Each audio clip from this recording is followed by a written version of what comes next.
அடுத்ததாக பிடியெல்லாம் பின்செல என்ற பாடல். இந்த பாடல் பொருள் கூறுகிறார் திருமதி கிரிஜா சுவாமிநாதன் அவர்கள். சம்பந்தருடைய 3ஆம் திருமுறை. பெண்ணாசைகள் பின்தொடர பெரிய தும்பிக்கையுடைய ஆண் யானையானது விடியற்காலையில் குளத்தில் மூழ்கி மலர்களை ஏந்தி விதிமுறைப்படி வழிபடுகின்ற நறுமணம் கமழும் பூஞ்சோலை உடைய திருக்காணப்பெயர் என்றும் திருத்தலத்தில் வீற்றிருக்கும் அருள் சிவபெருமானின் திருவடி பிடிகளை அன்றி அடியவர்கள் சரணம் புகுவது யாது உளது.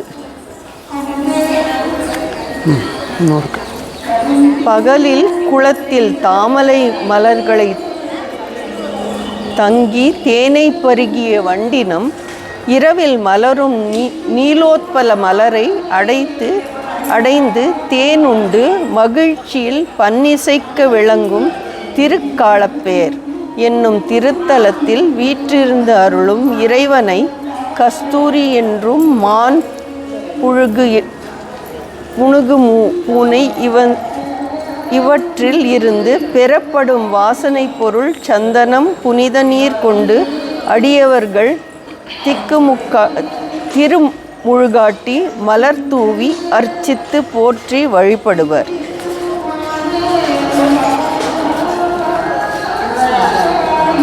நுண்ணிய இடையும் பெரிய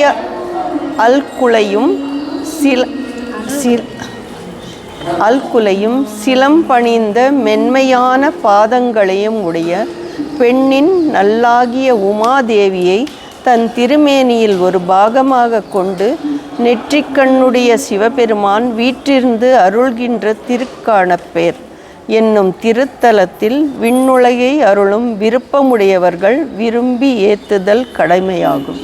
திருச்சிற்றம்பலம்.